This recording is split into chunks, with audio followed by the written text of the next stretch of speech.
Come December 21st, 2021, I wake up at 5 a.m. I'm pacing the room for about an hour. My partner is asking me, hey, what's going on? I'm like, look, I know how I would look at someone who's about to tell you what I'm about to tell you, but I think we need to start a new country. And so we drew inspiration from the US founding fathers, actually, specifically Alexander Hamilton. It literally says, we are gathered here to decide the most important question, whether it's possible for societies of men to form a new government through reflection and choice, or are we forever destined to depend on our governance through accident and force? And I remember just reading that and being like, that's our why. No modern day nation state in Africa was created by reflection and choice.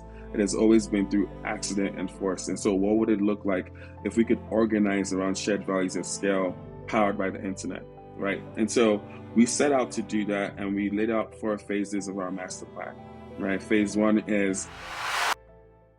Hello and welcome to Polyweb. I'm your host, Sara Landi Tortoli, and my guest today is Eche Emole, founder of Afropolitan, the first digital nation that enables all Africans to live abundant lives. In this conversation with Eche, we do cover a lot of ground, starting from what it means to build a nation that is based on the internet, what it takes to build a community, and how to build a product to enable the community itself to generate the right economics incentive and a clear regulatory landscape. So I really hope that you will enjoy this episode as much as I did.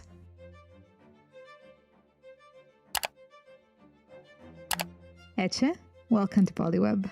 Thank you. Thank you for having me, Sarah. I'm very excited for this interview because you are the founder of Afropolitan, and I would love for you, to introduce yourself to listeners and introduce also Afropolitan, because I'm sure you'll do a much better job at it than I can ever do. It's something I'm always happy to talk about. Like, I think this is life's purpose for me. My name is Eche. I'm one of the co-founders of Afropolitan. Afropolitan's mission is to build a digital nation that enables all Africans to live abundant lives, right? To achieve that digital nation, the theory behind that is, what does the internet enable us to be able to do today, right? We've been able to start new companies on the internet. We've been able to start new currencies on the internet. Can we start a new country on the internet? This is something that Balaji Srinivasan basically proposed in his article, How to Start a New Country. The best way, I think, to think through Afropolitan's journey is to think about it in 3 phases, right? Phase 1 of Afropolitan is an organization we started while in law school in 2016 in San Francisco, catering to the African diaspora through events. So think Afrobeats parties, concerts, festivals. A significant highlight of what we achieved in that phase was something called the Year of Return that happened in Ghana in 2019, where about 1 million plus people from the diaspora headed to Ghana. It generated about $2 billion worth of economic activity in Ghana, right? And phase 2 starts in 2020, where we're looking to redo the Year of Return, and then COVID happens. COVID decimates the entire in real life events industry, and we were forced to pivot. But we pivoted into media, but through a social audio app called Clubhouse. On Clubhouse, we were able to build an online community between I and my co-founder of 200,000 people collectively. What Clubhouse allowed us to see and to do was show a capacity for collective action, to have a highly aligned online community, right? And then the other parts start off in phase 3, right? Phase 3 then was in April 2021 when Balaji Srinivasan, he's the former CTO of Coinbase and also a former partner on A16Z, he wrote an article called How to Start a New Country. And in the article, he proposes this idea of a network state. I remember the first time I'm reading it, I was like, there's a lot of theory here, but I actually understand what he's talking about because I've lived it. This has been my lived experience. There was a particular quote, though, in the article where he says, because the brand new is unthinkable, we fight over the old. And I remember reading that and it felt like a challenge. Like, what does that mean? Like, especially in the context of being African, right? When he's saying because the brand new is unthinkable, we fight over the old. What's unthinkable for people living in the West is maybe going to Mars or going to space. What's unthinkable for us in the African context is good roads, stable electricity, light, water, infrastructure, things that have already actually been done in other places in the world, but have not necessarily been executed on in Africa. And I said to myself, like, that cannot be. Like, that doesn't even make any sense that we have different definitions of what unthinkable means for different places in the different people in the world, where Elon might think what's unthinkable is going to Mars and living in Mars, whereas somebody in Africa could think what's unthinkable is just having good governance, right? And that just blew my mind with that quote. And so for the rest of the year, we red pilled our way into Web3, learning more about blockchain, learning more about the principles behind it, what the technology could actually enable us to unlock. And so come December 21st, 2021, I wake up at 5 a.m. I'm pacing the room for about an hour. My partner's asking me, hey, what's going on? I'm like, look, I know how I would look at someone who's about to tell you what I'm about to tell you, but I think we need to start a new country. And she's like, wait, what? And I'm like, yeah. And so we drew inspiration from the US founding fathers, actually, specifically Alexander Hamilton. In the Federalist One, he basically makes this case of it literally says we are gathered here to decide the most important question, right? Whether it's possible for societies of men to form a new government through reflection and choice, or are we forever destined to depend on our governance through accident and force? And I remember just reading that and being like, that's our why, right? No modern day nation state in Africa was created by reflection and choice. It has always been through accident and force. And so, what would it look like if we could organize around shared values at scale, powered by the internet, right? Not by religion, not by tribe, not by race, but around shared values and purpose, right? To accomplish a particular mission. And so we set out to do that, and we laid out 4 phases of our master plan, right? Phase 1 is building a network, a private network of the best Africa and the diaspora and our allies have to offer across the board, right? And then seeding that network with our passports. So we started off with our first 500 passports and sold out of those, right?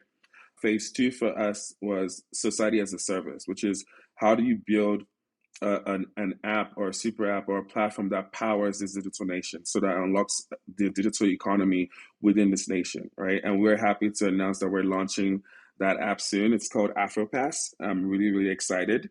Phase 3 for us is what we're calling the minimum viable state, which is how do you build the credibility needed to be viewed as a country one day. Last September, we got recognized by the New York Stock Exchange as the first ever internet country for the African diaspora.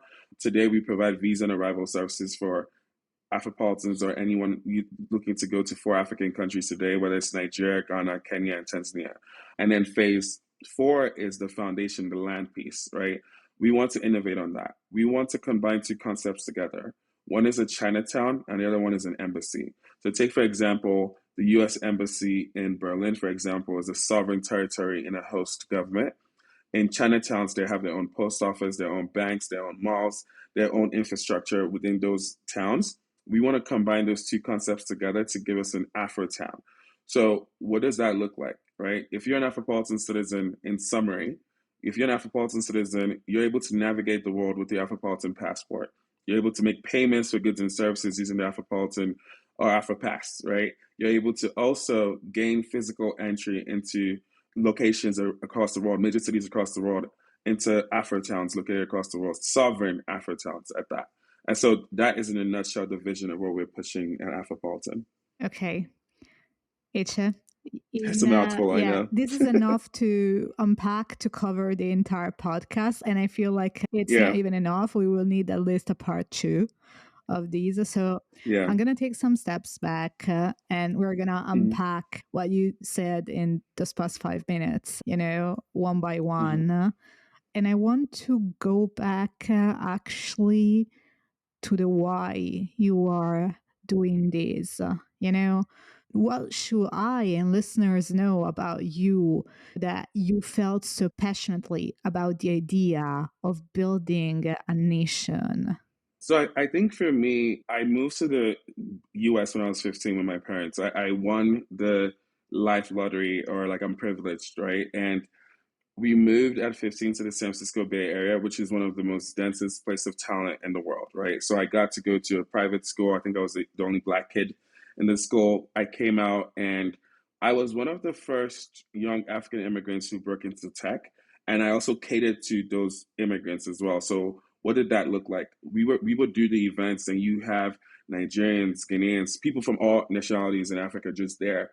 And what you would notice was there would be no fights, there would be no issues. And what I realized was there's no tribalism when everyone is abundant. When you're all earning six figures, there's nothing to fight over, right? So what you would see then, where people, we would all go out together as a group or go to an event, and you would see people rushing to put their cards down to cover for the group, right?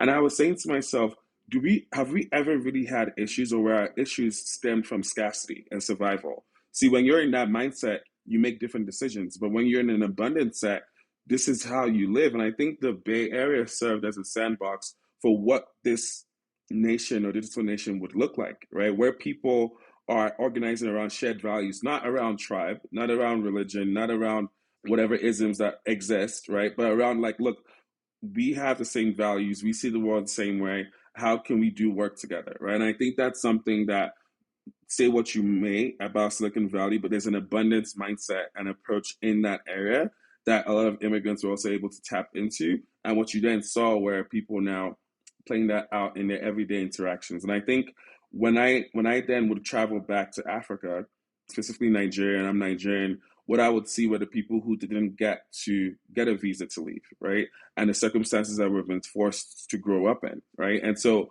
what does that look like today in Africa? You have a situation where honestly, it's basically become American or die trying, right? Everyone's looking for an exit, right? And I think what that then does for a society is friends can grow up together, families can grow up together. People are leaving families, they're not seeing their families for 10, 15, 20 years or never at all, right? And I said to myself, why should we accept that as a people? Like, why should we accept this reality as a people? Whereas when I'm in the US, or whether you go to certain towns in Europe, you see people say, hey, my family has been here 50 years. My family has been here 100 years. My family has been here for the last 300 years. And you're saying, why can't we have that same compounding effect as Africans, where you get to grow old with your family, with your friends, with your community? Whereas we're always making decisions out of survival because we're chasing optionality and opportunity, right? And I'm not saying that it's wrong to chase those things, but I'm just saying the situation that we're in has forced us to live life from the place of being outsiders, right? And I think there's a different sort of psychological anxiety that you tap into when the way you see the world is just from the place of being an outsider constantly. You have to build systems and products and ways that include you because you're not going to be included from the get-go, right? And so that to me is the motivation behind this. There's several more, but that's just a quick snippet. Yeah. I can see that, like, for people who are not familiar, with the concept of the network state, because you mentioned Balaji Srinivasana and, this book that you wrote, The Network State. Could you please explain the main concepts behind the network states and what is the difference between the theory and what is Mm-hmm. actually like building a network Building, state and yeah, Afropolitan? Because yeah, there's yeah, usually some difference between books and yeah. reality. Always a difference. So I would say the definition that we use, and it's the same one that Balaji used. A network state is a highly aligned online community with a capacity for collective action that's able to crowdfund territory around the world and eventually gain diplomatic recognition from pre-existing states. The end state of that, the diplomatic recognition of pre-existing states, is where your sovereignty comes into play, right? So then we can break down the steps. So a highly aligned online community, that was our clubhouse, right? We had a clubhouse, Afropolitan Lounge, online community, highly aligned. A capacity for collective action, we showed that when we were able to organize people to fund things like the police brutality protests in Nigeria called NSARS. We were able to organize people to fund the refugee crisis in Ethiopia during the Ethiopia Civil War. So again, a capacity for collective action. You're able to crowdfund territory around the world. So think about that as something as similar as maybe even WeWorks or just having solar houses around the world, right? So different solar houses around the world coming together, and then you build on top of that. And then the final piece is gaining diplomatic recognition from pre-existing states. So that just plays out in the history of the world, right? Think about the countries that got recognized even most recently, whether it was Estonia in the 90s after the USSR broke up and their first recognition came from Iceland, right? Whether it's mostly any other countries. The U.S., when it was fighting for independence, I think France was one of the first ones who recognized them as a country and came into the war as an ally, right? And so there are multiple historical examples of being recognized by other countries diplomatically that recognized you as a nation state, right? And so the difference between the nation state and a network state is one is defined by geographical boundaries, and a network state is defined by the internet, right? So it's borderless in that way. So the idea is you're leveraging the digital aspect of the internet to power your services from a governmental perspective. But would you say that that's the only definition of a nation? I don't know. Like, if you think about it, a nation, unless it's the case with Africa, the Europeans sat down on the table and just drew the borders, right? Which makes Afropolitan necessary exactly for these reasons. But otherwise, most Western nations, at least, were born and are together more than and are defined more by that than just land, or geographical I agree. boundaries. I agree. So let me rephrase that. So I would say when you think about a nation state, what comes first is the nation, right? Before the state. The nation is shared consciousness, right? Shared ideals, or it could be similar tribes, it could be similar religions. It could be organized around different principles. So if you take, for example, maybe Estonia, for example, these are people who are united by their, like, we're all together. It's a homogeneous society, right? You could see countries like Singapore. Not everyone is people are from different races, right? So you're organized around most likely shared values or purpose, right? And so the nation comes first for sure. The state is the organizing principle, the government of the nation, right? That's most likely or sometimes usually elected by the people within that nation to say, hey, govern us and apply the rules and enforce the rules, right? And so, yes, the nation state is comprised much more of that. But what I'm saying is all the things I just mentioned that a nation state has, a network state already has, but the singular differentiation between the two is a network state needs a nation, you need people, it needs ideals, it needs laws, it needs a government, right? But where it's located most likely is on the internet versus in a nation state that's defined by geographical borders. There's an end and start there. There's a beginning and end of where your nation state starts and begins, right? Or it starts and ends. So you can't just go past Russia's border and into Estonia and say, hey, this is still Estonia, or into Finland, right? So you are defined by your geographical boundaries because that's where your nation state is located in. A network state is not defined by those geographical boundaries, or it's not restricted by those geographical boundaries, if that makes So, sense. what are the boundaries of a network state, if any, and how do you define those? Because you mentioned that a Mm-hmm. network state still needs some element, Mm-hmm. like it needs an Mm-hmm. ideal or a shared belief. It needs a government. It needs some sort of Mm-hmm. economic Mm-hmm. activities and Empowerment. incentives, right, to be defined Mm-hmm. a state and not just a Mm-hmm. community. I think when I think about network states, there are governing principles that I think there. One is you have to have the freedom of mobility, right? The second one is you have to have the freedom to transact, right? So it really involves going back to first principles and saying we have been able to disrupt almost every other industry in the world with technology, but we have not disrupted governance in the last 200 years, right? And so governance seems to have been stuck in a pre like period, and we're saying like the world we live in today requires us to be more and requires our governments to be much more flexible.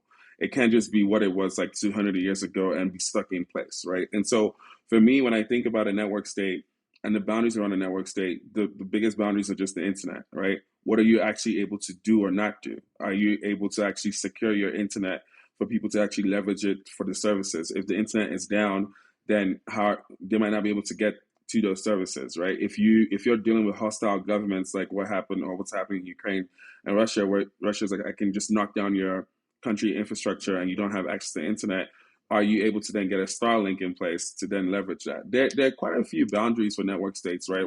I wouldn't say like it's without boundaries, but what I'm saying is the world in which a network state exists in is one in which it's borderless and also has freedom to transact. So what does freedom to transact mean? It means you should be able to send money to anyone in the world and they get it within seconds. They don't have to go through all the hoops that you have to go through today in traditional finance, right? So if I want to send money to Sarah in Berlin, I don't need to like jump through 1,000 hoops just to send you money. You should get it in seconds. And until we get to that point, we still have so much work to do across the world in that progress, right? Because when you have the freedom to transact, it unlocks prosperity, right? And that's something that Africans don't have at scale. We're not just able to send money freely to one another, even across borders, right? So for today, if you're in Ghana and you want to send money to somewhere in Nigeria, that money first has to go to New York City Bank, get charge fees before it goes to Nigeria. And then you're asking yourself, who made these rules? Who do these rules serve? Because they don't serve the people who are actually sending money, right? Today, if I'm in Nigeria and I'm navigating or if I'm visiting Nigeria, even though I have US bank accounts, I'm not able to sometimes access those bank accounts. And then when you contact your bank to ask why, like till now, I've been locked out of my Chase account. I just haven't even had time to call them because I was traveling through Africa and they blocked my access to their account. And when then you call them to say, okay, what's the reason why I'm not able to log into an account that has my own money? They'll say stuff like, well, you were traveling across Nigeria and it's potential fraud and we're really protecting you, right? And I'm asking them, okay, pull up the data on your service for the top 10 countries where fraud happens, right? And I know Nigeria is not on that list, right? But do you ban all those top 10 countries as well? And then there's silence, right? So I'm like, okay, so this is not a data decision. This is arbitrary. And it's arbitrary because we don't have the same power and influence as those top 10 countries. You're not going to ban a China or a Russia or an India from your platform. That's not going to happen. So you feel it's within your right to ban countries in Nigeria or countries like Nigeria or countries in Africa because we have no power or leverage. And so what that says to someone like me is we just need to go get power and leverage. And part of that is utilizing the benefits of a network state. If you can build better governance and better financial system infrastructure, you can give your people leverage so that they're able to navigate the world from a place of power and not from a place of like depending on people's benevolence or goodness as they navigate through borders. And I don't think that that's the right way for us to build out a nation state, and that's why we're looking to build out a network state instead. Okay, so let's again take a step back 1 second, and I want you to go back to that moment when you were pacing the floor, The room. and you went out and said, maybe this might sound crazy, but I think we need to build a network state.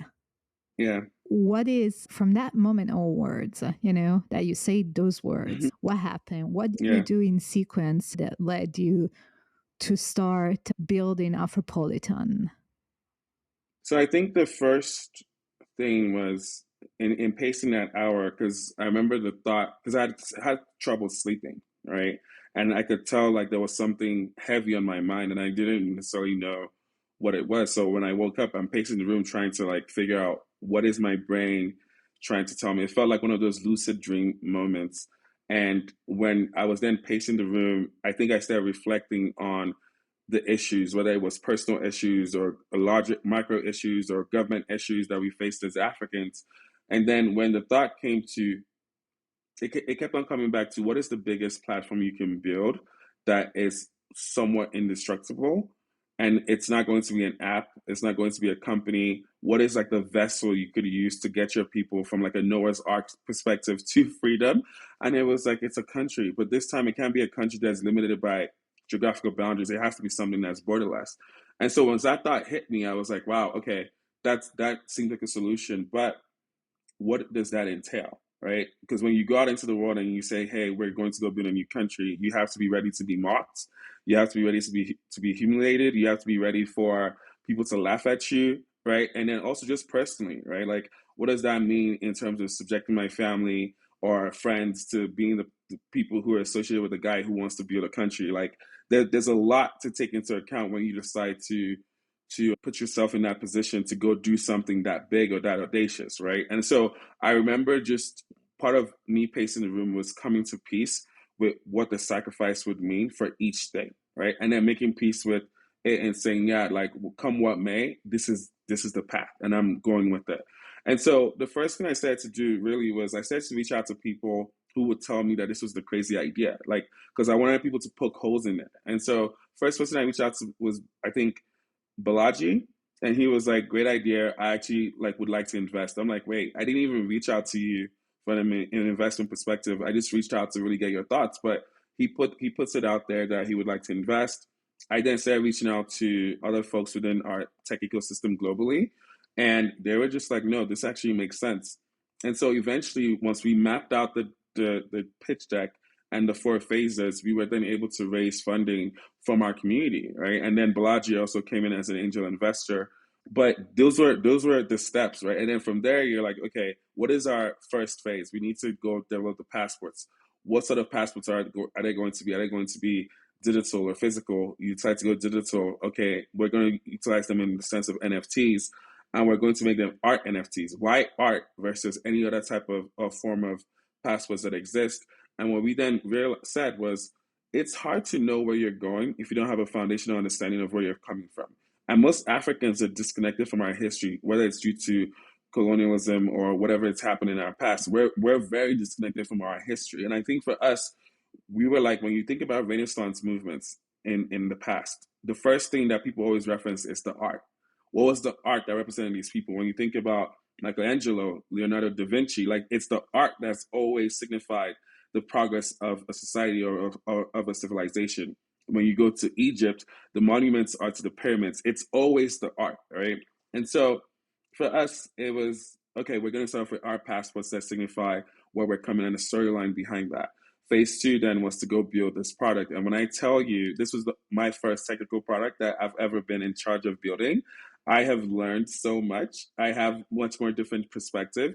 And I think it's also given me perspective on how hard this is going to be to accomplish. And I'm talking about just the overall vision, because we've not even gone to the land piece, which will involve real estate, which will involve a whole lot of other moving parts. But I think in each step, the reason you keep waking up each morning is that you know the clarity of your purpose, right? Like it's like days when I would be frustrated or when the engineering wasn't going well or when the product wasn't going well. What kept fueling all of us was we know the clarity of the purpose. So if we build this and build this well, it's a launch pad for even much more. And also, it's also a signal, right? It's a signal for people because the reason you put out a roadmap there is so people can hold you accountable to that roadmap, right? So phase one was their passports. You've executed on that, and you've sold out your first 500 passports. You said phase two was society as a service. You're going to launch a product or an app to power the digital nation. You do it, and so what it shows again is you're hoping to attract this sort of people who are builders, right? People who say, okay, these are not people who just put out a manifesto and then said, okay, well, that's all we've come to do here. These are people who put out a manifesto and then doubled down with skin in the game to actually go achieve it. And so for us, you're looking to attract fellow builders, fellow people who are like, hey, I want to be part of that story, and making sure you complete and you're moving in the direction of your roadmap allows for people to see like, okay, you are actually different from potential nation states that already exist in Africa today, right? I think Afropolitan is a year old and we've already executed towards like phase two of our roadmap. And if you compare us to the speed of our execution to the speed of nation states that exist in Africa today, it's night and day, right? And so what we're saying is this is the sort of quality of work that we want to be able to achieve from a governance perspective when you look back across time and say, okay, which would we rather prefer? An Amazon Prime type service of government or the current government services that we have today that are very slow or not responsive. And I think for us, that's the goal that we're looking to achieve. Okay. So, having said that, at this point, there are two different paths. Well, there are multiple paths, but at least two paths that are very clear to me, which we could take for this conversation. One is the more philosophical and societal path, to look at Afropolitan. And one is instead looking at Afropolitan as if it was a product and try to decompose it and see how it works. Right? So more the I think it's important to do both. I think it's yeah. actually important to do both. I don't think you can separate the philosophy from the product. And I think that's something a lot of the times Silicon Valley gets wrong. It's like, what is your actual worldview of your product? What are you actually trying to put out there? You shouldn't separate the two. right? And I think that that's what makes a startup or Afropolitan a startup society, right? It's like you have to have a moral innovation of how you see the world, and then build products that reflect that.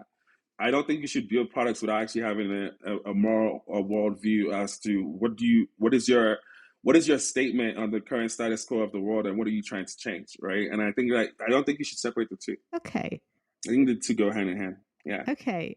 I actually love this direction. So let's try to analyze those four phases according to Mm-hmm. both principles. So seeing each Mm-hmm. phase as a product, right? And how you will Mm-hmm. build it. Mm-hmm.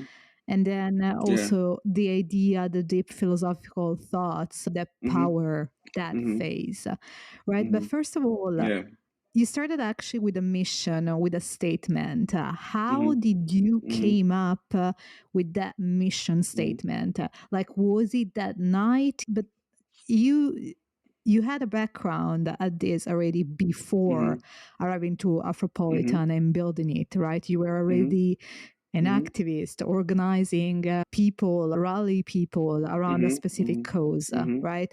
How did you find Yeah. for yourself that purpose? And how can others that maybe are looking at you as an Mm-hmm. inspiration find that purpose? I think COVID and the pandemic played a huge role in it, right? I think prior to that, the Eche of pre-COVID and the Eche after, like two completely different people, at least in my personal opinion. I think before COVID, there was I lived a Sodom and Gomorrah type of life. Like it was like literally like San Francisco. You're in tech. You are like I'm the one who's doing the parties, right? Like I'm the person who's literally organizing the parties, the concerts, the festivals, and it was a very fun, Great Gatsby type of life. And I think when COVID happened and you were forced into a lockdown, everything is shut down. I think it forced me to sit with my choices, right? And it made me realize, like, wait, first of all, I don't even know if you've really even been happy of where you live. Like, you never even spent time to just slow down enough to really look at your surroundings and say, do I even want to live here? Right? That's number one. Number two, it's you need to find out what your purpose is. It's not to say that the parties are not great because they were awesome, but it's like, is that really your purpose? Like, don't you feel like you're being called to do more? And I think for me, in search of that purpose or in search of the frameworks that would allow me to discover that purpose, I started doing a lot of reading, right? A lot of research. And one of the books a friend handed to me was The Almanac of Naval Ravikant. Have you read it? You've read it It's before, Sarah? somewhere. It's right there. It's right I there. love it. The I love almanac. it. It's like a I love it. one of my favorite books. Also, listen to Naval's Books. interview and podcast is great. Yes, yes. So I did both. I did both. And I would say to you that today, if there's one book that's the foundational underpinning of Afropolitan, from our manifesto to our thought process from an application perspective, it's that book, right? If you read that book and you agree with the principles in that book, you're an Afropolitan today, straight up, right? Because for us, it allowed us to develop frameworks and principles for how we wanted to see the world and what we wanted to achieve, which was we didn't have to be either or. We didn't have to be activists without being technologists, or we didn't have to be technologists without being activists. You could do both. You could have good governance that was at the scale of the same level of private corporation service without it having to be like a DMV where you're feeling sluggish and you feel like people don't care over here, right? And so those two things had to go hand in hand. And I think when I read that book and it articulated to me some of the principles that I held dear but I'd never been able to articulate to myself, it formed the foundation of that. So our ideology for Afropolitan, for example, is one of abundance, right? So what does that mean? Abundance mindset, abundance in resources, abundance of opportunity. And it's not to say that even when you're in scarcity, even when you're in survival, the goal is for you to act in an abundant mindset even within that, because that's a core value of being Afropolitan. I think the other thing was, for such a long term vision for what we wanted to do, one of Naval's quotes was, you have to be able to play long term games with long term people, right? And so, what does that mean? Like, when you unpack that statement, that means that first, you have to be a long term person yourself, number one. Number two, you also have to have the discernment and the ability to spot other long term people, right? And then what tends to happen is a lot of times we get into either business or relationships with short term people who don't have a long term view, right? And if you have time to sit and reflect, you're not able to distinguish between the two. So what does that mean? is this person going to be around here 5 years from now, 10 years from now, 15 years from now? Again, obviously barring death, like they don't die. But these are the type of people who you can compound with. And I think another critical value was the aspect of compounding, right? Which was like you had to find the best people, the best community, the best relationships to compound with, and that is how you would receive value even from your digital nation as well. So I would say, like, when you ask how we got started, read the Naval book. If you understand the principles, if you identify with the principles, you will immediately understand from our manifesto how it inspired that and the thought process that governs our approach to even the four phases, right? Phase one is building a private network of the best African diaspora have to offer. What does that mean? It doesn't mean the best of the best means how much money you have, right? It doesn't mean the best of the best means how much influence or whatever. There's an application process that we hope allows us to filter for the sort of people who we want within our founding citizens, right? And part of that is taking into account a holistic approach, right? It doesn't matter how much money you have, because at the end of the day, you don't want to build a nation of only aristocrats. You want to have a balanced view, but you also want the folks who might not have as much to also have a long-term view to stuff, because sometimes I'm somebody who reads the American story. I just finished reading the Alexander Hamilton biography, right? And how quickly the factions formed after they wrote the Declaration of Independence and the Constitution mind boggles me, but it just shows you how humans were always human. And it's not to say that you can correct for everything, but it's always good to realize, okay, these are the mistakes that these folks made. How do we make sure that we don't make the same mistakes? And so in phase one, we decided to start off with 500 citizens instead of like 10,000, because we felt like 500 citizens was a good enough foundation to start off with, to then lay out the foundation of your digital nation. So what did that mean? The first 500 citizens get approved. We then started off a project called the Culture Book for Afropolitan. So what does that mean? It's like you come into Afropolitan and you want to become an Afropolitan citizen, you need to know what the culture of Afropolitan is, our values, our governance, the way that we see the world, and then you then know whether you want to be a part of this or you don't, right? And so it was very important that the community came up with those values, because what tends to happen sometimes is companies come up with their values, right? They'll just paste 10 values on there and it's like, oh, okay, cool, like we now abide by this, but you don't actually live it, right? You're not actually held accountable to it. So it was very important where even me and Chico were not involved in the creation of those values. It came from the community. We just got to read it and review it and then approve and say, okay, this is what we also believe in. But it came from the community itself, and I knew it was very important, because if something is derived from the community, then you can hold everyone accountable to it, right? This is not something that, oh, because Eche is a co-founder, Eche gets to disobey, or no. If I mess up and it goes against the values of Afropolitan, that is something that you can point to and say, hey, we are holding you accountable to what we agreed from a governance perspective.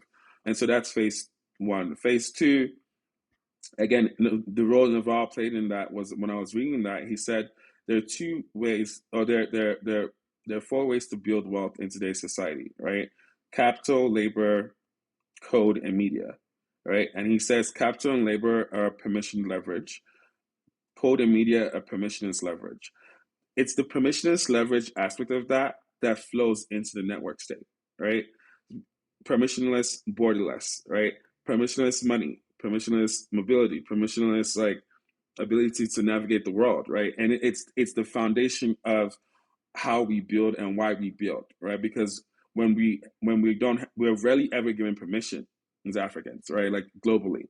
So we need systems and products that are permissionless, because that's the only way we can include ourselves into things that are navigating the world, right?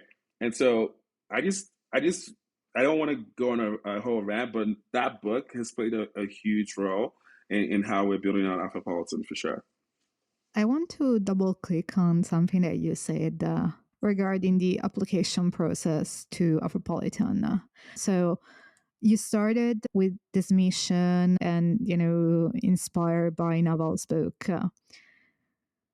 And then you mentioned before you started talking with people to stress test your idea. Hey, I want to people to tell me if I'm crazy. What are the pitfalls that I'm not seeing?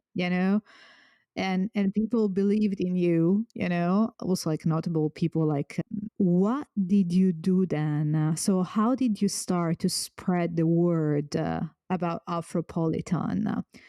And once Afropolitan got some traction and some interest from people, how did you, because usually the way, let me take a step back. Usually the way products are built is that, you know, you build this product and then you try to find sort of a community that can be your early adopters in looking for what is so-called product market fit, right? So how did you find the community first, you know, to start marketing, you know, like Afropolitan? And then once you find that and people started really being interested in what you were doing, how did you screen those people? Because you talk about the application process to those 500 passport.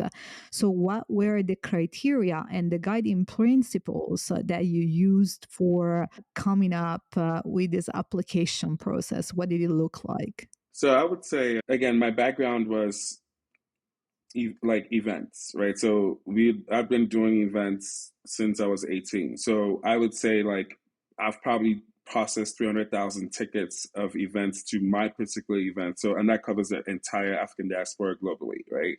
And so what that did was it gave us a foundation of actual people. You can't have a nation without actually having people, right? But what happened was you've gone from doing events that people come for fun and entertainment to now screening for a digital nation, and that's a huge pivot, right? But what I still had was the people, right? So the question then was, are you able to convince the people as to the validity of your digital nation and the idea behind it, right?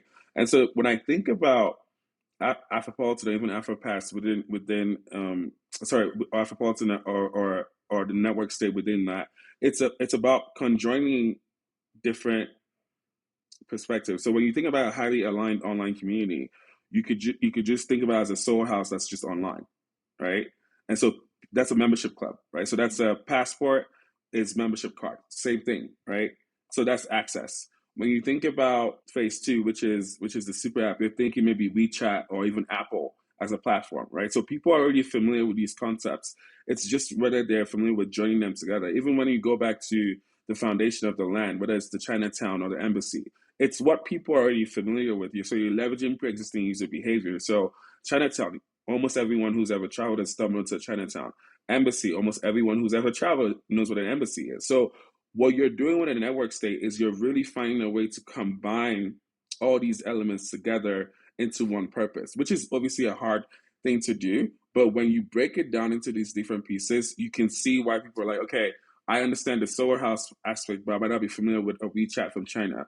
Or I understand WeChat from China because I've traveled to China, but I might not know about solar houses, right? So it's about educating people as to these things already exist in today's world. We're not really reinventing the world. We're just adding these different components together to form one other thing, which is a digital nation. And so with that, it was very important. I remember when the core team was deciding was we need an application because there was a world in which you could just put it out there. Anyone could buy the passport and say, I'm an Afropolitan. The reason it was very important to have an application was you wanted to filter. You wanted to filter for the set of people like in that Naval's book, the set of people who could play long-term games with long-term people, the set of people who had high integrity, the set of people who were looking to compound, right? Because again, for a mission like Afropolitan, it's a long-term mission. If you don't have people who think in decades, you're not going to achieve your mission. If you're dealing with people who think a digital nation is going to be built in 3 months, right? So you had to have people who were also as ambitious and wanted to also be audacious as possible, right? And I think growing up in Silicon Valley, being surrounded by so much talent, sometimes I've seen talent that's not ambitious. I've seen talent that's not audacious, right? And then when I go back into Africa, because people are moving from survival, I'll see people who have the audacity and the hunger to really get to the next level. And I think finding a way to combine those two things within an application was very interesting. And I think one of the questions we asked for people that helped us filter was, why do you want to be an Afropolitan? And how do you see yourself contributing to Afropolitan? And when I tell you that that particular question was one that helped us filter at least 80% of people, because what tended to happen was, let's say this was during the NFT craze when we released this. You have a lot of NFT degens, right, who just want to buy an NFC pump and dump. And most of them could never help themselves by just admitting that, like, hey, I just want to buy an NFT and I'm an NFT person, or this is what I did. Or people who were just like, hey, I'm just here for clout, or I'm just here for the status of it, right? And you would just filter, filter, filter, filter, filter. And then there are people who just were like, hey, this is, and then there are people who just gave out. I'm happy to share with you like some of the most beautiful answers and implication that showed you they had really taken time to really think about why they wanted to do this, what was their reason for it, and you're like, this is the sort of person we want as an Afropolitan, right? And I think having questions like that helped us filter was very, very imperative, because now, having been around the community for the past almost reaching a year now, you feel proud because you really filtered for the right sort of people. I'm not saying that we're perfect human beings, but when the conversations are always ones where people are thinking from an abundance mindset, they're always ones where people are win and help win, right? I'm yet to see us, like, even when we went through some adversity as a community, when last September, I believe last December, we were about to launch the passports for minting, and our website crashed. And you had people on the Telegram just saying, no, you guys, let's just be patient. Don't worry, it's going to be back up. And this is without us even necessarily saying anything, right? And what struck me about that moment was I had seen other projects on Twitter, whenever they had an issue, the mobs would just descend and just start tearing each other apart. And I was like, look, our website has been down for 20 minutes and you don't even go on Twitter and see any negative comment, because the people who've been accepted to even mint the passport are the right sort of people who understand, again, if your first reaction to adversity is to just throw everything away, then you're not going to be here for the long term. And I felt incredibly proud in that moment, because it showed me that we had made the right decision with the application process, and in the folks we had also accepted through that process as well. So, what was your favorite answer, to the question of why join Afropolitan, and what would you contribute to it? Do you remember? I think the common thread I remember were people who, we use this term in Africa or in Nigeria called Japa, which means to immigrate, Mm-hmm. right? And the people who had the chance or the opportunity to leave the continent maybe were in a potentially better frame of mind, but they had a missing, or not, they felt like something was missing, like a belonging for home, right? And what they would say was, I want to build something that actually matters. I want to build something that I can pass on to my children. It just feels weird that we have to play this survival game for the rest of our lives when that doesn't make any sense, right? And I remember one of the answers was somebody just saying to us, like, hey, like, somebody who's immigrated outside, I have a great job, but I reflect on this a lot, right? About what is our purpose on the planet, and why is it that it feels like we all have to win lotteries just to reach an abundant mindset. And it doesn't make sense. I have friends and family and loved ones back home, and I've had to resign to the fact that those people will never be able to make it out, because there are not enough visas that the West can offer to all Africans to leave, right? And so what does that then mean, right? It means you have to mentally get to a point where you forgo even thinking about those things, because you're like, I'm the one who made it out. And I think it was similar to the Allegory of the Cave. Did you ever read that, by the way? The Allegory of the Cave by Plato? Yeah, I did. I actually studied Plato in I school as well. Right. Oh, look at us. We're all philosophy majors out Yeah. here. Awesome. And I think that also helps too with the foundation of Afropolitan too, because it's very important, again, like I said, to have a philosophy. And I remember reading the Allegory of the Cave, and the moment when he comes back to the cave and he's saying to them, like, hey, those are not gods, or those shadows are not what you think they are. And because the folks have not been as exposed or don't understand where he's coming from, they end up killing him, right? And I think for a lot of us who end up fleeing and coming to the West, when you've made it to, I don't even want to say the zenith, but when you've made it to like a San Francisco Silicon Valley level of comfort, and then you look back and you're like, okay, what next? Is my life now optimizing likes at Facebook for the rest of my life? And to be fair, if you're in Silicon Valley and you're Black or you're African, to be honest, you're probably top 1% of Africans in the world. So you're telling me that our best of our best, their purpose is optimizing likes on Facebook for social media. I'm sorry, like that's not the foundation that we were born into. That's not the foundation of our history. we are literally descendants of people who've built pyramids, right? I just came from Egypt. And I don't say that as a way to like sound hotepish, but it's really our history, right? We were builders. You have the art, you have the Benin art. And I'm like, how have we been disconnected so much from that? That now what success looks like for a lot of us as Africans is if we can get a job at Facebook or TikTok instead of like building hard things like Elon is doing, right? And I think for us, it's we want Afropolitan to be a digital nation that attracts the best of our builders, the people who are ready to do hard things and leave a legacy for the people or for our folks coming behind us, right? And we want to reconnect back to the history that we had because it's not like we're starting anew. It's just this was our history, but we've been disconnected from it. So we want to reconnect to it and then get back on the path. It's not to say I don't want anyone listening to this to feel like I have an issue against Facebook or anyone working on Facebook. I'm just saying what I started to recognize being in the Bay Area was you would have a situation where, let's say, Eche works at Facebook and Eche is Nigerian and he has colleagues who are from like China or India or Saudi Arabia. And you'd see those colleagues maybe after 3 or 4 years of working on Facebook be like, hey, I'm leaving to go start a startup or I'm leaving to go back home. And you're asking them, what are you going to go do? And they're like, I'm going to go build this startup to solve this particular issue back home that I see that there's a gap in.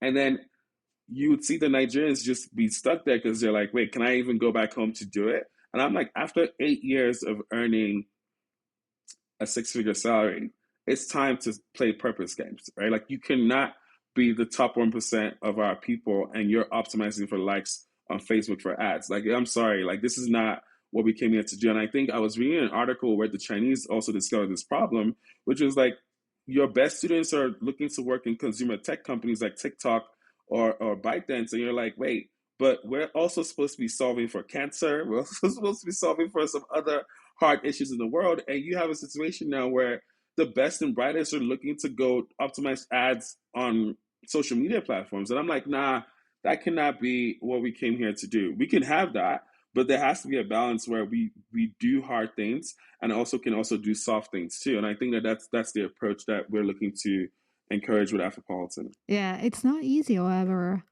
to break free of that chain, because when you are that comfortable and you're earning that salary, and also society is reinforcing that, telling you that you made it, you're already successful. Why change, right? You said that 80% of people that answer came from and then passed successfully came from that question.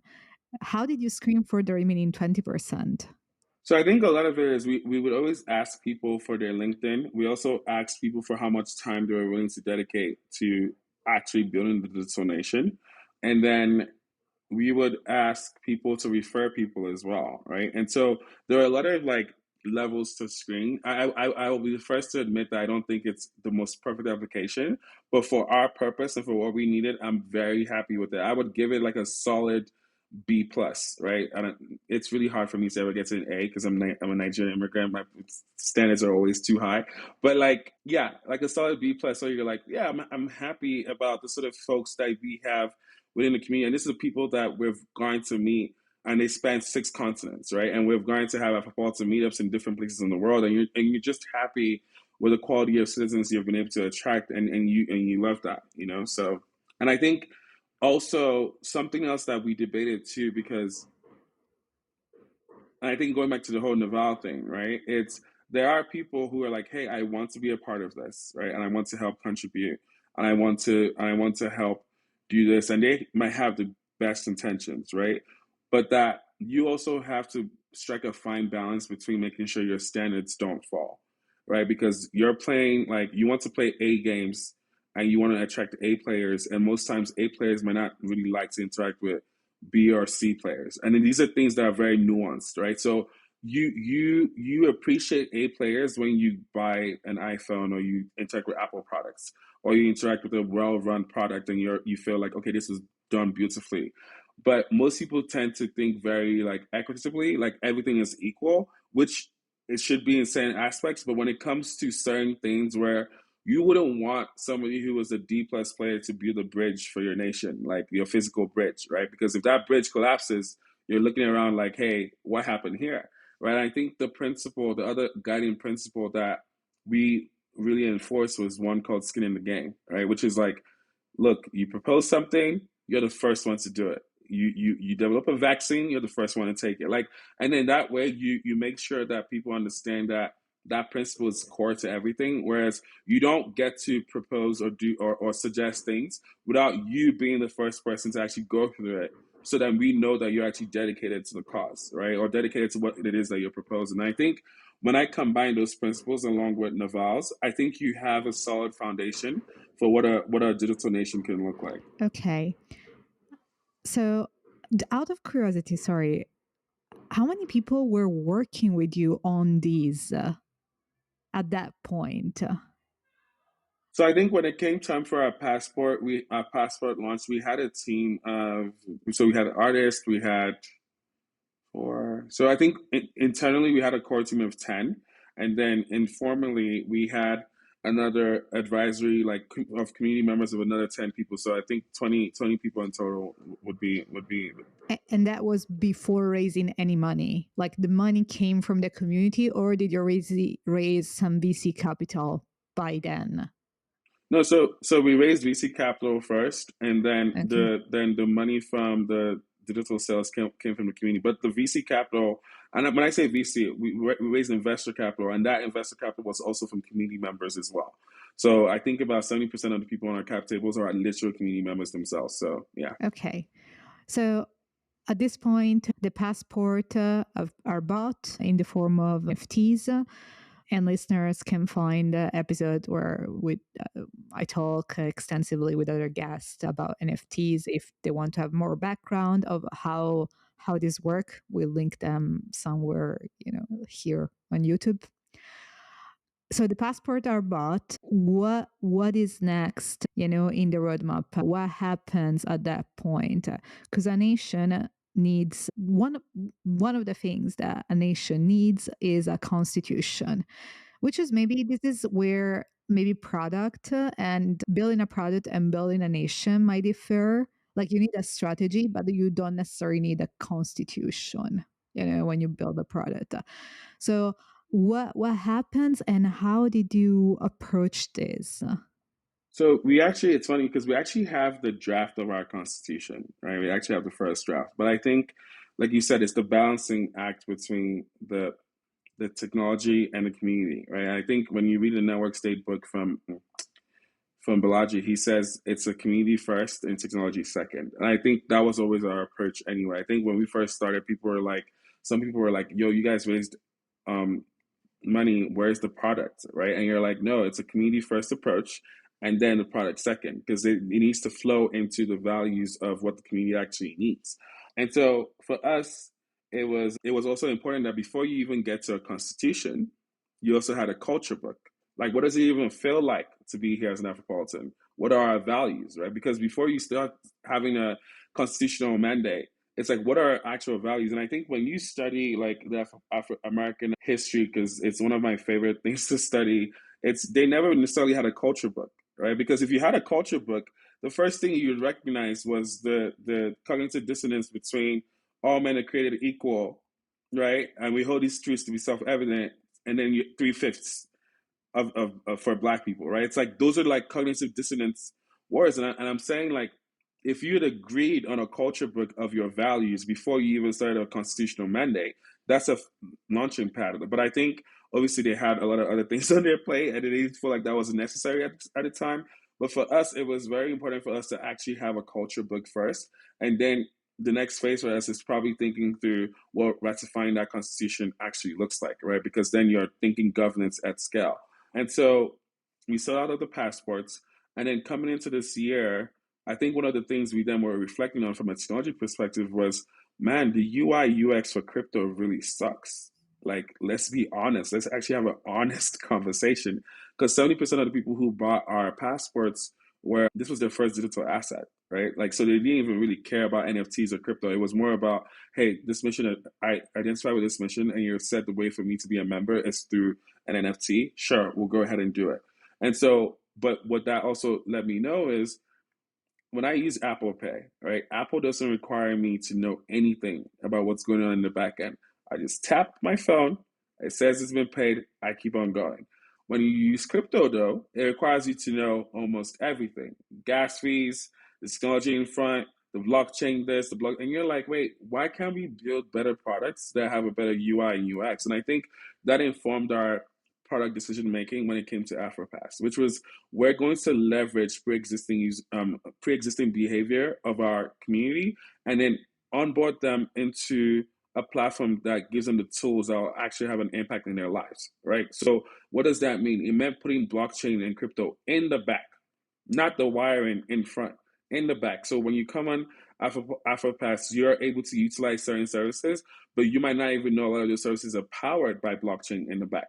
And I'm like, why do you have to know? Like, do you do you walk into everywhere wanting to see all the wiring of every tech or every building that you go into? No. So for me, it was I still don't believe that a lot of crypto is being built in that way. And I think that's one of the principles that has guided even our product decision, which is if we're going to utilize this technology as a foundation, it needs to be in the back. I'm sorry, like the way it's currently being built is just tragic, and it's something we've had really long conversations about, and that informed our roadmap with how we built our Afropass. And I'm happy to talk about the Afropass strategy too, if you want. Yeah, sure. Please go ahead. And like, I mean, I'm sorry if this is breaking hardcore Web3 Yeah. and No, but I mean the UI UX is terrible. Like if my grandma can't use it, it's a problem, yeah. right? Like my grandma can use Apple Pay. And my thing is that should be the standard. Not to say that we have to be Apple, but like it should be as easy for anyone to use, Well, to no? be fair, there is a learning curve with any technology, new tech. Like, I mean, the first True. time that an iPhone came out, you need like a Of little course. bit of Of time to course. learn how to use it, right? But Yeah, one of thing is, course. okay, I understand how to use it now. When I understood, it's like a breeze, it's like second nature. Whereas with crypto and blockchain, it doesn't feel like that. Even when you learn how to use it the first time, it feels like an effort every time. It feels like going through Every single time. jumping through the hoops of fire every single time. So I'm with you on that one. But yeah, I'll be happy if you want to talk Yeah. more about the strategy around the Yeah. Afropass. I can talk about a strategy. I can talk about a strategy. And I think what you need to also compare crypto to is AI, right? Once AI came, your grandma could use AI from day one, right? Like it's supposed to make your life better. That's what technology does. It makes your life more convenient, not to make you jump through fire over fire over fire. But But okay, in defense of blockchain, however, blockchain was a technology that was born to begin with to be highly inefficient. That was the entire purpose. Bitcoin was born, to make sure that it was very, very painful to be used because it needed to guarantee that it would have been a digital goal. If it was easy to use, and everyone able to tamper with it, it would have lost the status, right? So it was more like this. AI is not born like this. The problem is that we took that principle of Bitcoin and why it started the way it started, and then try to, oh, let's build all sort of stuff on top, right? Let's build like a new internet on top of this technology, but then it cannot work like the internet that we're used to, right? So, like, there is a difference and there is a balance there. But yeah, in general, there has to be, because I agree with the reasonings for Bitcoin underneath. I'm just saying that when it comes to the consumer app space, yeah, it's like that doesn't need to translate there as well. no, Okay, so I think when it came to Afropass, especially coming into the year, we know phase two of Afropolitan is society as a service, which is building a product or a platform that powers a digital nation. So you want this platform to be able to do things like eventually like remittances or payments for goods and services using the Afro tokens, and just being able to govern the digital economy of a digital nation.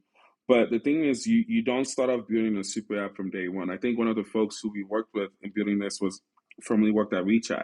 And what he explained to us was WeChat didn't start off trying to be a super app from day one. For folks who don't know, WeChat is a platform in China. It powers almost everything they do in China. And it's a super app, right? And so he was explaining to us like what he learned from working at WeChat is you need to solve for the realities of the people that you're actually building for. Not like any other reality but the actual localized reality of what you're solving for. So he was like, how did that play out in terms of WeChat? Right? He was like, take for example, if you were a Chinese and you would normally stop over at your favorite restaurant after work or something, you order your food, you pay for your food, you go home, right?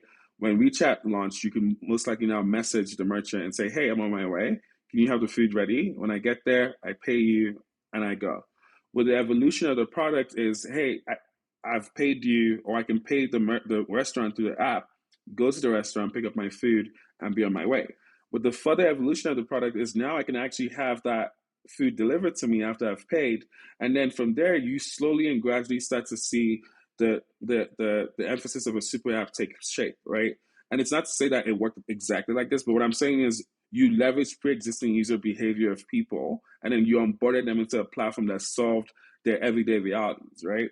And so for us, we were like, okay, what is our own reality as Africans or Afropolitans globally? Where if you take an Eche from Nigeria, another Eche from South Africa, another Eche from Germany, another Eche from the US or from London or from Barbados, and you put all these Eches in one room and you filtered for class, religion, and tribe, and we have none of those things in common, what would be the one thing that we would all be like, oh yeah, like we have this or we're vibing to this in common? And what we realized was it was culture, specifically maybe music culture or style culture. Like if we played a certain Afrobeats song or whatever, all of us would be vibing to it. But it didn't mean that we had to go build a music app. But what it did do though is it informed our thesis for Afropass, which is we would leverage our culture to onboard our people through the fun activity, the fun experiences, the music, the culture, the food, and then give them the tools in the back end that will actually have an impact in their lives. I think recently we just wrote an article talking about Dubai, right? How Dubai leveraged soft power for hard power realities. And I think that that's a similar tactic, which is the best way to showcase our digital nations to the world is show you what we're capable of doing from a cultural perspective, our style, our substance, our music. And then on the back end of that, give our folks the tools that will have an impact into their lives powered by blockchain, right? And so that is the approach from Afropass. And I think I'm very happy about the product that we've built. I think I shared it with you, Sarah, in the chat. And when you go on it, the first thing you see is like the beautiful UI, right? Again, these are African products. The first thing you see when you come to the Afropolitan art pieces for Art Passports is how beautiful the art is. And I think beauty is a governing principle for Afropolitan, not just beauty from like a superficial perspective. It's just to show you that like we're able to create beautiful things and build beautiful things that are aesthetically pleasing as well, right? Whereas I think when the world thinks about Africa today, it's always like, it's like flippant, right? And I'm like, no, we want to show you that our talent is global and this is what we're capable of reproducing, but we have not had the opportunity or the environment to thrive. So it's very important that anytime we release something, anytime that the world comes to interact with what we've built, the first thing that they see is like, yo, this is different. Like this doesn't feel like, this feels like this could sit with the Apples of the world, or this feels like this could sit with any of the best, or go toe to toe with any of the art, Michelangelo, Leonardo da Vinci, whoever that the world is like, hey, those are the best. We want to sit in there, not sitting there just because we're African, but sitting there because it's like, if aliens were to come down today and said, bring out your best, we want it to be just like, this is just what it is, right? And I think it's very important that as Africans or people who are looking to cater to that demographic, we let people know and show this is the beauty that we actually have to offer to the world at scale. Yeah, I come from Florence, so you're singing to me basically right now. So, and it's true, like the art are always a strong signal of something that is flourishing, right? Or something that is blooming, and like a renaissance, a new beginning, right? Yeah, because history never remembers the bankers or the doctors. Never. Like it's not to say that they don't play importance, but like when you go back through history, like look at the Medici family and Florence, right? Like they did so much, but they valued the role the art and played, which is why they were huge sponsors of it in the first place, right? So history over time, nobody remembers what bank was the greatest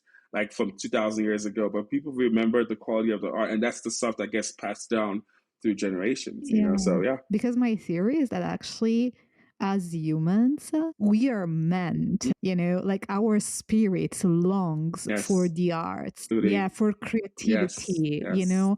our, like, when you elevate humans one step above Yeah. survival, right? And they go Yeah. from Yeah. scarcity to abundance mindset, Yes. Yes. then our spirits really Mm-hmm. longs for Yeah. arts and for to be creative and to give Yes. birth Yes. literally, I to love it. I yeah, love yeah, it. I totally believe it. I agree big time. I agree big time. I agree.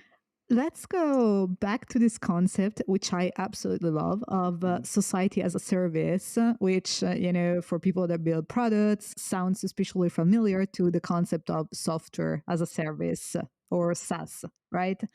So, and you did already like some paragons, with WeChat, right? Because it's clear that you need to build a sort of super app, right? So, what is the big vision? So ideally, if the app is complete, what is an Afropolitan citizen be able to do with the app? And then let's instead decompose it and go like 10 step back 10 steps back and think about, okay, what is the first piece that you start building, and how did you approach it? What was your thought Yeah. process? So I yes. So I think at scale, and keep in mind I'm not technical, so I've had to explain this vision to the technical folks No, you don't. who Like, help us build this. Is no, you don't. It's like, listen, I don't think everyone that build products here has ever built a nation. Mhm. So, Yeah. No, so I think the way I think about it, it's a combination of a couple of factors and thinking about it at scale. So when the Afropolitan, as an Afropolitan citizen, when you're using the Afropolitan Super App in the future at scale, it's a combination of Estonia's e-residency program and Amazon Prime, and also financial services, all intertwined in one. So what does that mean? I want the Amazon Prime level of service where, like, I remember the first time I had an issue with Amazon, and before I could even say refund, that money was in my account. And they had me as a lifetime customer from that. Because then you're realizing that you're playing long term games with long term people on this platform because they're not thinking scarcity. They're thinking, no, what's the lifetime value of this customer? And so we're going to make sure that we're customer obsessed. So from a society as a service level, we want to make sure that we're citizen obsessed, right? Like, what do the citizens want, and how can we make sure that their lives are better? So that's the Amazon Prime level of service there. And it also delivery in terms of urgency. Like sometimes you deal with government services and it takes weeks or days or whatever. And it's like, how can we make this much more efficient, right? But there was also something I was thinking about recently, which is sometimes you do low key want a degree of inefficiency in government, and we can go down that line later. But because I was having that thought yesterday while thinking through saying things, the Estonia e-residency program, we had the opportunity to visit Estonia earlier in May, and we got to meet with the folks who had built their program, right? And you got to see how they navigated. Like Estonia is one of the most digitally native societies on the planet, right? And then for us, it was wow, this is what good governance at scale looks like because you're able to attract and access a lot of these government services through an app. The process is just so seamless, right? And I'm sure it's something similar in like with WeChat, but that's catering to almost billions of people, right? Or even hundreds of millions of people.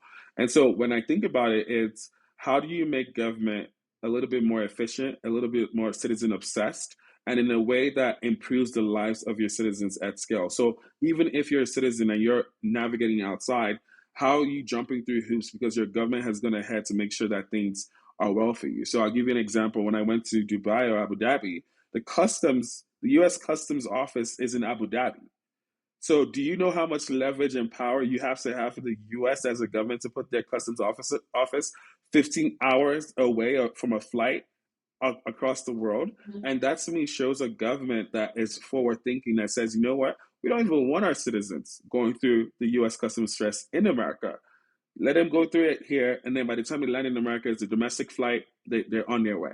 And so for me, it's these are some of the core values I believe that when you start to apply from society as a service, countries or nations should function more sometimes like corporations. Not totally, but in the terms of delivery, right? You should be able to rate the delivery and the efficiency of your government and how well they're doing. And your government should feel like they have the right incentives to respond. Government workers shouldn't feel like they're going to work every day just to dial in. They should feel like, look, my our jobs are tied to how well we're able to do, and we have incentives or bonuses that get paid to us if we execute well.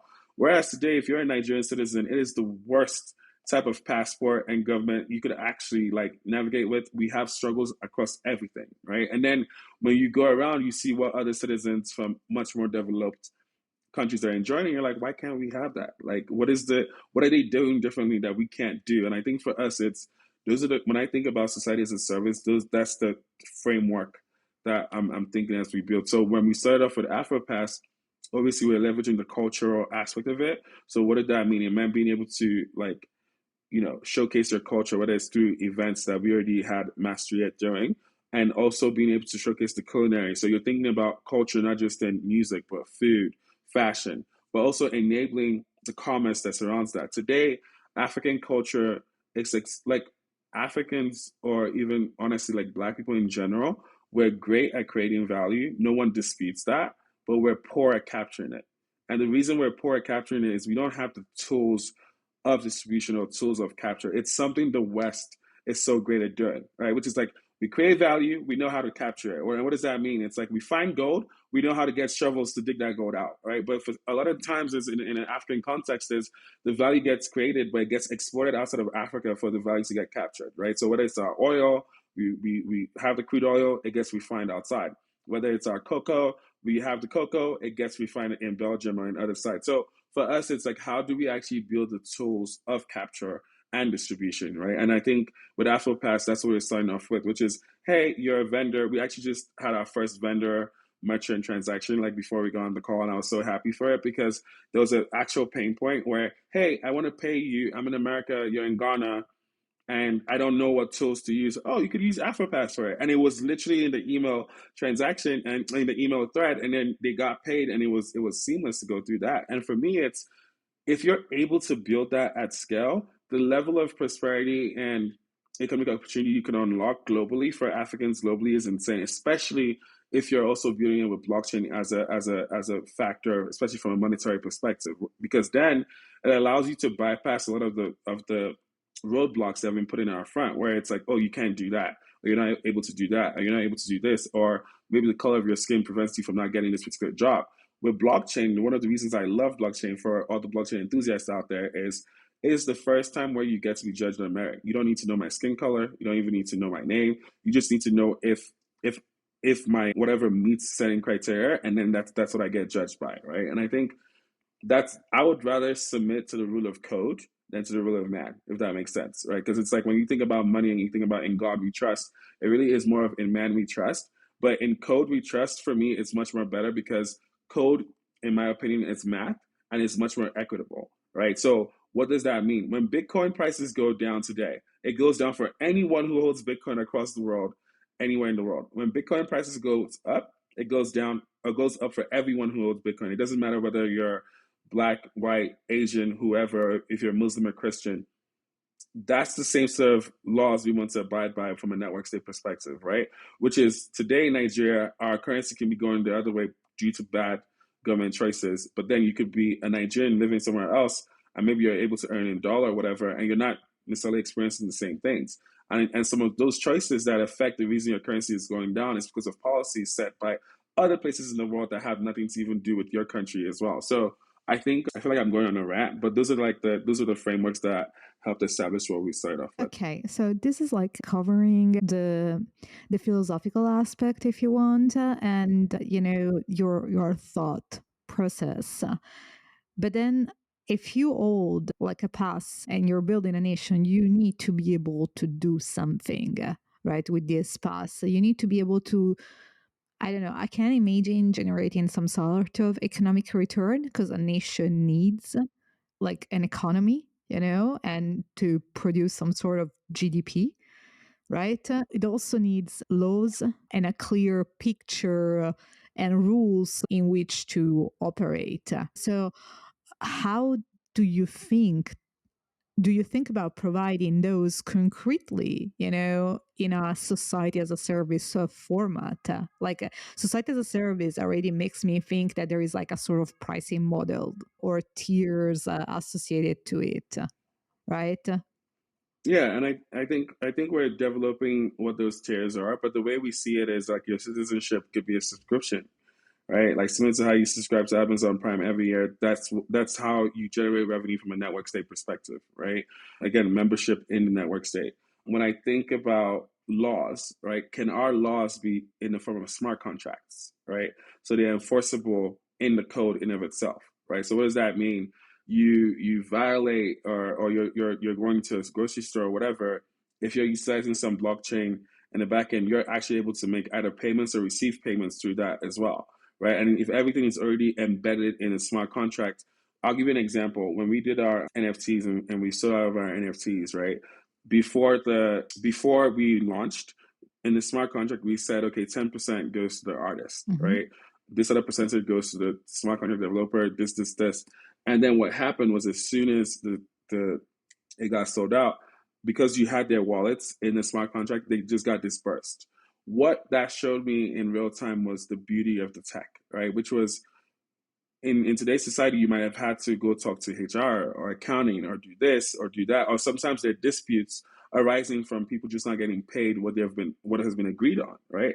But because we agreed before and then we embedded that agreement into a smart contract, it just dispersed it based on the agreement we had prior.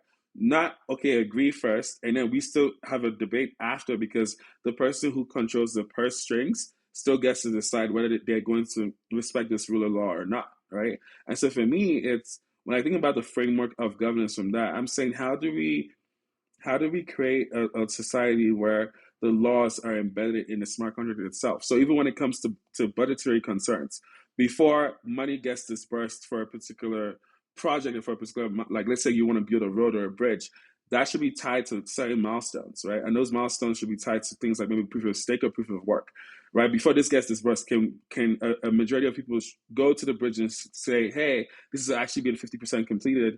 Now you can get 50% disbursed to the contractor, right? And the way I think about it is if you can leverage technology from that angle and apply it to governance, you can actually allow for a much more equitable and transparent and an accountable government model than what we have today, right? And that's the way we're thinking about it as we build. I don't know. Does that make sense to you, Yeah, Sarah? absolutely. It does. But again, so are you building the infrastructure for people to be able, to transact and to, with clear rules, right, regulated by blockchain, so automatically executed. But then you have to incentivize people to transact and create the economical opportunities to do so. You need to be able to create businesses, like, so how do And we already have that. So, for example, leveraging what we did with the year of return, tourism and entertainment is a huge one. It's a repeatable thing in any African society because people always love to party, right? And then there are businesses that cater to that through that ecosystem. And I think for us, it's we already do this manually, right? This is we're just automating it with the tech now. So there are businesses already there to cater to the demographic of people that we want to serve. Now you're just saying to them that the way you get paid though is through our platform, right? So we now need to onboard you as partners, and then we create a marketplace that brings the people or our community to you for these services. And if you're a preferred partner, you get to be rated based on that through Afropass. So if someone is able to come on Afropass and say, okay, cool, I'm looking for this particular service, you're referred to the service, you're able to then pay that particular vendor or merchant through that. And then you as the platform or you as the nation collect a transaction fee or a fee or commission fee for enabling those sort of transactions as well, thereby also generating revenue for your nation. are you thinking of these as a closed economy, like only for members with the Afropass, or as an, Hmm. at least at this stage, because a nation ideally is able to transact with everyone and is widely recognized. So I know that Yeah, ideally this is like an open economy, okay, that you're thinking about. yeah, it is. It is. But So the way we're thinking about it is similar to the Dubai structure, where Dubai welcomed the world in, But then in Dubai, they're the Emiratis, right? They're like the higher level of citizenship, and then there's everyone else who might be a residency or you're on there on visa or you're there as a tourist, right? And so that's the way we're thinking about it. So today on Afropass, when you go try to sign up or log in, there's a flow for you as an Afropolitan citizen, and then there's a flow for you as a non-Afropolitan citizen or just you're new to Afropass, and you get to see what we have to offer and interact. But that flow is a way to create and let you know that there is a citizen, there's a difference between being a citizen and a non-citizen, right? And citizens get to enjoy much more better perks and much more better benefits. And the idea is you apply for citizenship through Afropass itself. So yes, it is open to anyone to come, but there is a citizen track and then there's a non-citizen track. Is it possible as of now to apply for a citizenship if you are not one of the Yeah, original 500 citizens? yeah. So we're going to be releasing more citizen passports, and it's going to be through the application process. The reason we hadn't opened up the next set was we wanted to embed that citizenship process through Afropass. I won't lie to you, I wasn't a fan of all the NFT minting and NFT campaign things. It's not to say that I don't. It's just to me, it was like you go try to apply for Amex, or you go try to apply for an Apple Card or whatever. You can do it within the app, and if technology, Sarah, if technology doesn't make your life more convenient, it's not technology. I'm sorry. Like we need to actually go back to first principles.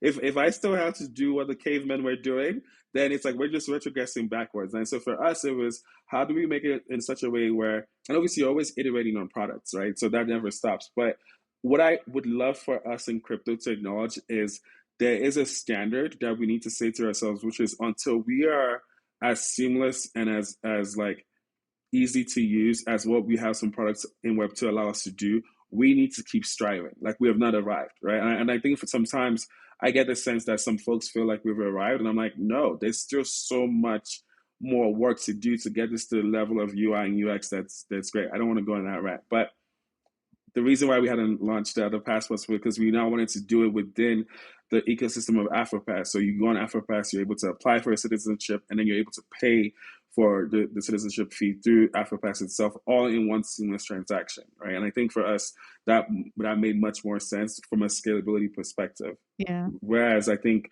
back then, what you would have to do was do NFT campaigns every other drop, and it was just, at least for the community of people that we were serving and we hope to serve, they're not the biggest fans of that, and it just doesn't scale, right? Like, and I think what we're seeing now, especially in the bear market, is a lot of the NFT projects are not necessarily where they used to be. NFTs still play a role, but I think it should just be embedded in the same way as you would go to a Soho House or go to any other membership club. When you go to Costco, right? If you go to Costco, you could just get a membership card right there after you've paid. And I think it should be that way as well. So yeah. Yeah.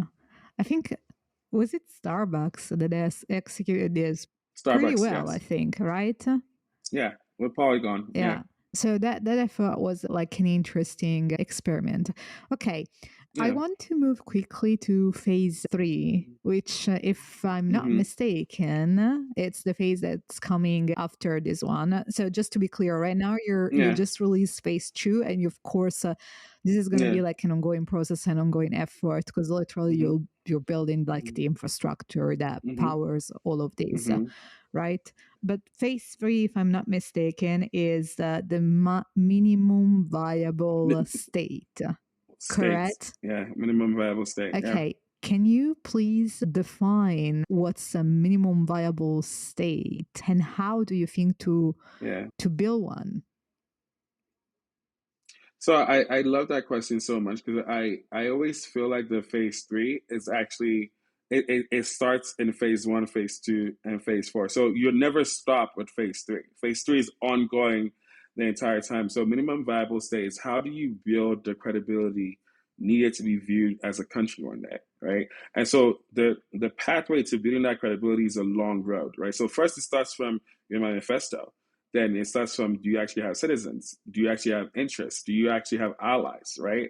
Do you have media out there that's spoken to what you're doing? And I think you build up that long line of credibility because that's the track record you want to be able to refer to when you go start having conversations with governments for pre-existing to get recognized as a country, because they can't just, you can't show up as Eche one day and say, hey, recognize me today, right? You have to build up the credibility where people can go back and say, oh, you've already executed on so many things where you do have the credibility to be recognized as a country because you already have the foundations of that already embedded. So the way we think about it is even things as subtle as being recognized by the New York Stock Exchange was a huge thing because the New York Stock Exchange is a 200-year-old institution. It's almost as old as the United States, right? So a 200-year-old institution recognizes you, then tomorrow it could be the United Nations, right? So that's the perception or the not perception. That's the marketing PR perspective of it when you're talking about the minimum viable state. When it then comes to services, when we offer things like visa and arrival services for our citizens, you're not able to offer other types of services, right? So again, going back to what Afropass is going to unlock. So you're not able to show your citizens, okay, you can actually send money to other citizens through this. You can actually make payments for goods and services through this. You can actually potentially pay for fees or government fees, especially if you go into partnerships with other governments globally, right? This could be actually a foundation to say, hey, we already see and view Afropolitan as a partner because we work with you on these other aspects of things, right? That's within phase three. When you then think about the physical land component of it, you're talking maybe free trade zones, right? Dubai has a bunch of them. A lot of countries have free trade zones, and you're saying, okay, let's start off with a free trade zone model and then leverage that for the actual sovereign land model eventually, right? Again, these are things that just build credibility for you as you go. And I think you never stop with phase three because every action you move, every point you put up on the board is another point on your credibility, right? Which is why I was saying it was very important that we showed that we could even build a product like Afropass, right? Because we're not technical founders, but we had to show because the community helped us build this as well. So you first had to show you could create a community, you have a community, you have passports for your founding citizens, you now have the platform that can actually power that digital nation for you. So again, it's why it's very important to build up that credibility as you go, because phase three is an ongoing state. You never stop until you reach recognition from pre-existing states, because that is where you will then get sovereignty or be recognized as a sovereign nation. Well, maybe it's not a good time to go back to that bookmark that we did earlier Mm-hmm. when you said that Mm-hmm. governments should have some degree of inefficiency. Why do you say that? Yeah. I'm just gonna be honest about what my thought process was around that, because I realized, especially because I was thinking about AI and how efficient AI can make things, right? But that on the other hand, most of us sometimes say we want government to be efficient, but we also don't recognize sometimes when we count on government inefficiency and it's actually helpful for us. All right. So I'll give you an example. In a society that, like, let's talk about taxes, for example, right? In a society that's very efficient and very like blockchain focused or whatever, right? And the government is super, super efficient. It means any transaction you make, we can track it back to you. Everything is like really right there on chain. Most people don't realize that, like, they don't count on governments being able to tie everything in together. So from your immigration, like the immigration department in the US is a separate entity. The IRS is a separate entity. A lot of these departments are separate entities. Most of them don't share data, because if they share data, you'll be able to actually build a holistic profile of anyone who was coming into the country. But because you have bureaucracy and government bureaucracies and people have to fight over the fiefdoms, because they're not sharing any of that data, you might benefit from all of that not being in one place. But if you had an efficient government where, Sarah, wherever you go in the world, we know where exactly you're doing, whatever exactly you're spending, we can track every cent of it down to the latest dollar. You're like, oh, like that's, you weren't necessarily thinking about it as a problem before, but you would realize, like, oh, that is a little too efficient for my liking. You know what I mean? It's like you would actually prefer it to be a little bit more slower, a little bit more inefficient, and then it works out in your benefit that way. I don't know if that example makes sense, but I was thinking about it in that way, where like there are quite a few government inefficiencies that we depend on as citizens when you're thinking about yourself holistically, versus like if that government was really super efficient across everything, you might not really be a fan of that at the end of the day. Like, it's like, because it could then cross into the border of privacy and, whether you want certain things to be private or other things not to be private. So it's a balance. Yeah. That was the thought process. How do you think? Yeah, that's an interesting thought, actually. I think it's particularly relevant if you think about CBDC, and like now the European Union, for example, is going really all in, like into rolling it out. And, the goal is over time to replace cash fully, right? And cash allows for some inefficiency, right? And for things to not be tracked, to be private. So I think this is a very interesting thought. How do you think to inject this level of inefficiency into Afropolitan, like this just about right level of inefficiency in Afropolitan, considering that it's entirely operated through the blockchain? I think that's why and this is just my initial reaction. I can tell you right now that it's still something we're chewing over and thinking through. But my initial reaction is to have like a balance between smart contracts and then human discernment in a way where there are nuances that might not necessarily the code might not be able to tell. And so I'll give you an example of why I was thinking about these current inefficiencies. I was thinking about it from a context of illegal immigration, especially into the Mhm. US, right? Where if you really wanted to fix that problem, if it is an illegal immigrant who comes to the US, they have to spend money at some point. They have to buy things, whatever. So you could literally, if you had all those things connected, you would be able to see where those transactions are taking place and you can pinpoint it to the immigration.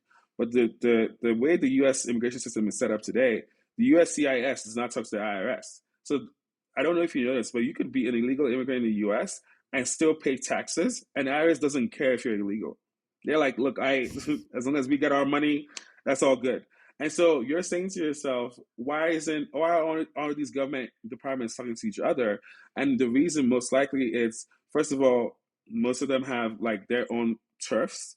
They don't care to share. There's a lot of maybe politics and egos that go into that. But if you had a really efficient government, if I know where you spend money and how you spend money, and I know that, and I already have your immigration records because you're not a citizen or whatever, I could just find you from all those places and then take you up. But people, by and large, depend on those government inefficiencies to navigate the U.S.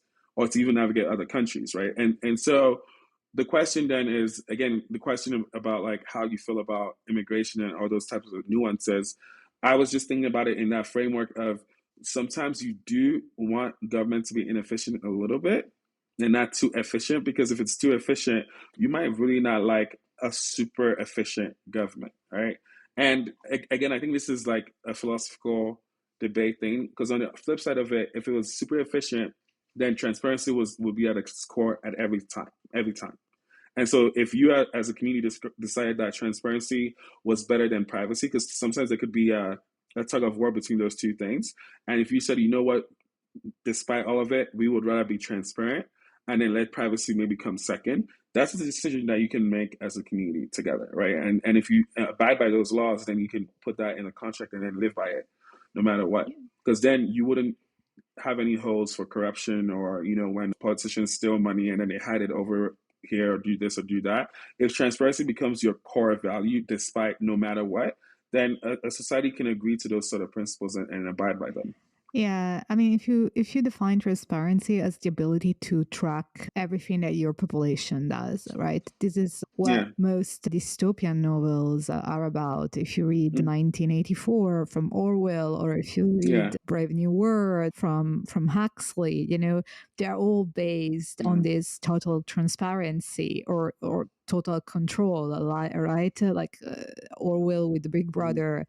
I think Mm-hmm. Huxley goes a step farther in Brave New World, and it knows the population so well that it's able to predict and engineer Mm-hmm. exactly, you know, who, Yeah.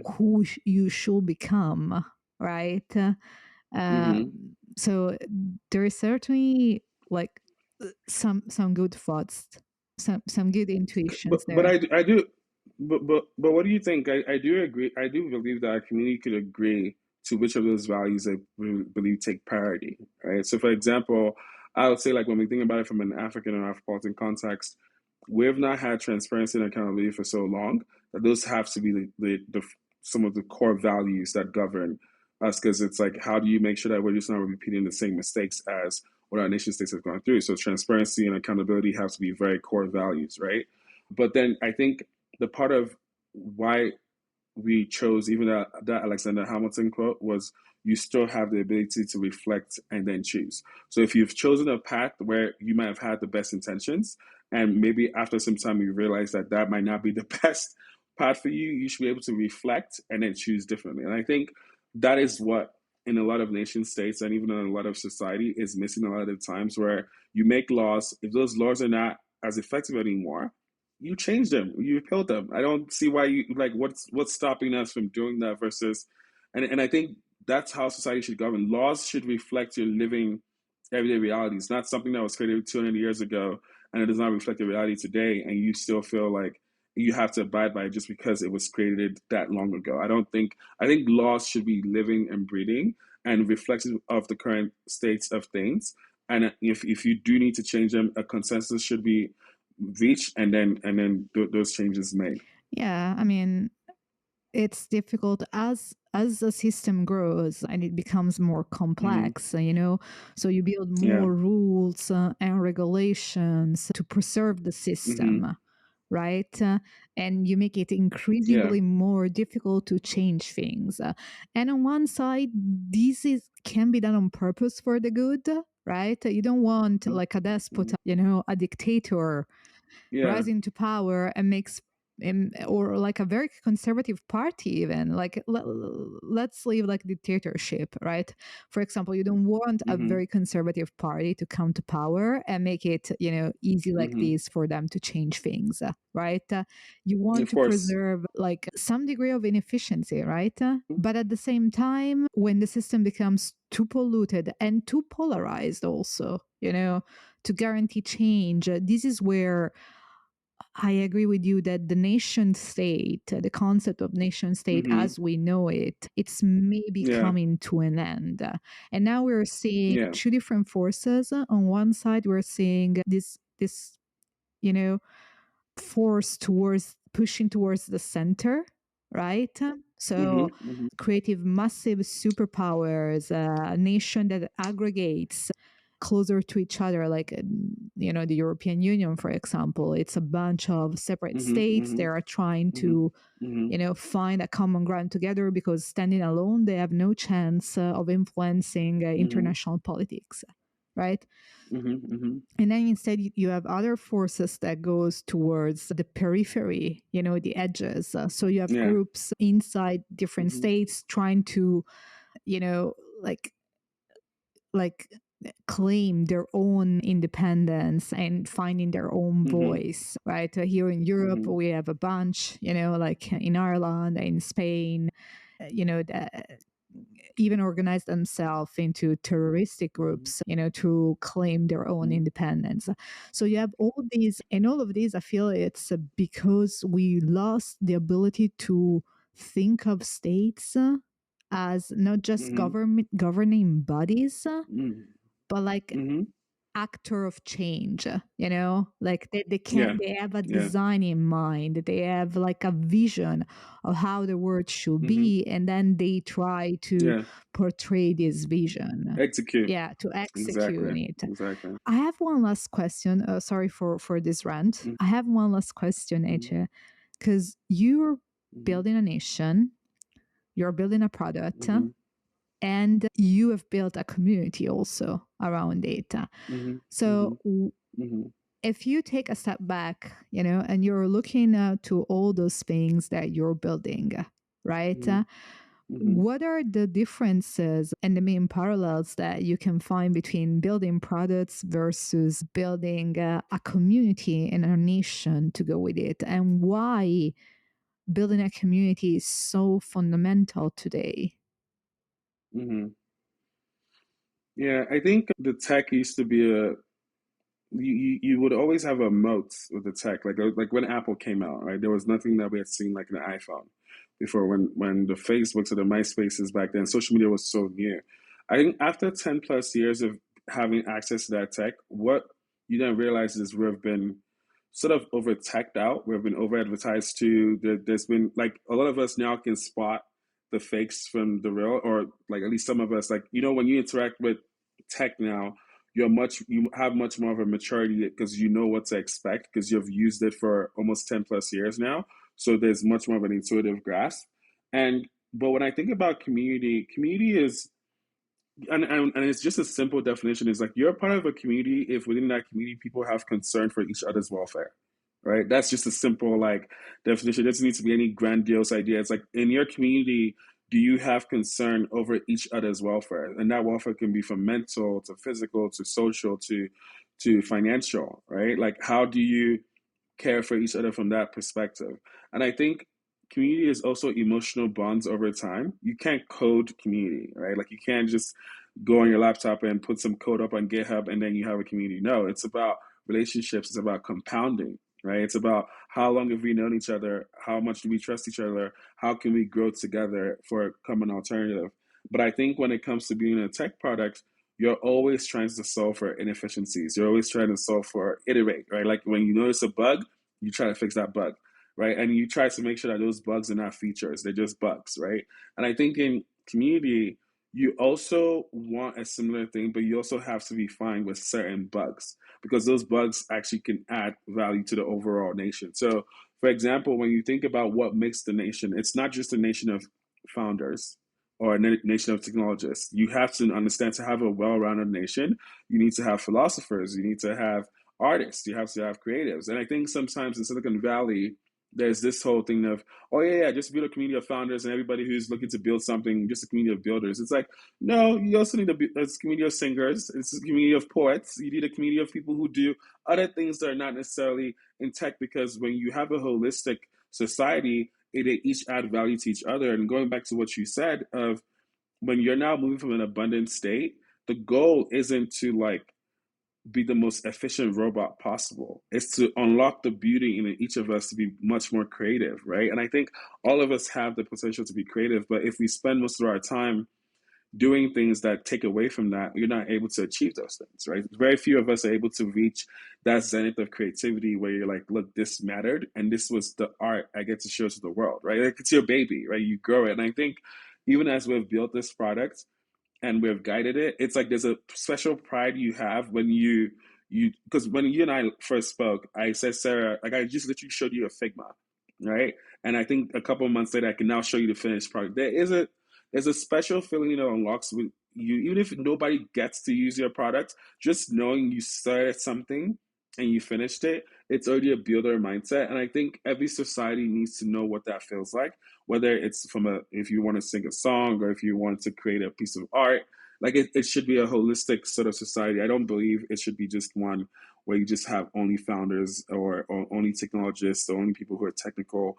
I think that for me personally to have stumbled on Afropolitan, I had to have a multidisciplinary approach. I had to have been somebody who studied political science, went to law school, pivoted into fintech. So I had a tech background.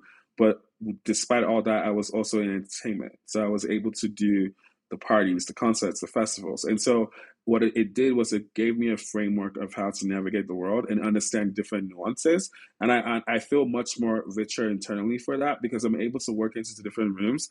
And based on my background, I'm able to relate. I could be a lawyer today. I could be a government official tomorrow. I could be an artist the next day. You know what I mean? And it's like, it is fun when you see yourself being able to access all those different parts of yourself and not feel limited by any box you're being placed into. But at the same time, you want that opportunity for that same opportunity for everyone to experience that because that's where the abundance comes in. I don't think we should be relegated to just like thinking through survival or scarcity all the time. And I think that that's something that we hope to change with Afropolitan.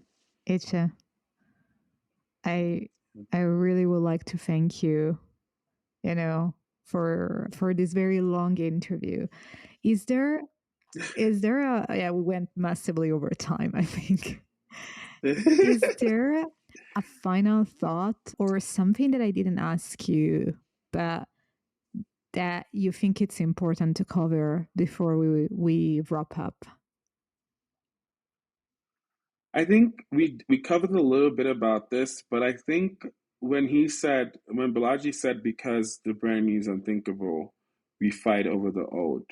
I think that also serves as a filtering mechanism as well, because I guess today when I look at society, there's just a lot of fights, like always fighting about old stuff. If you go on social media, it's just factions just going at each other. And it's like, where's this space or where's the society or where's the community for the people who just want to imagine the brand new, the people who have a much more optimistic viewpoint of what we can achieve as humans versus the people who approach it from a scarcity mindset, which is like, you win, I lose, I win, you lose. And it's like, I want more people who have that mindset to speak up much more because it feels like we're consistently getting drowned out because the people who are in the factions are the loudest voices in the room because obviously they're fueled by the hate and the passion.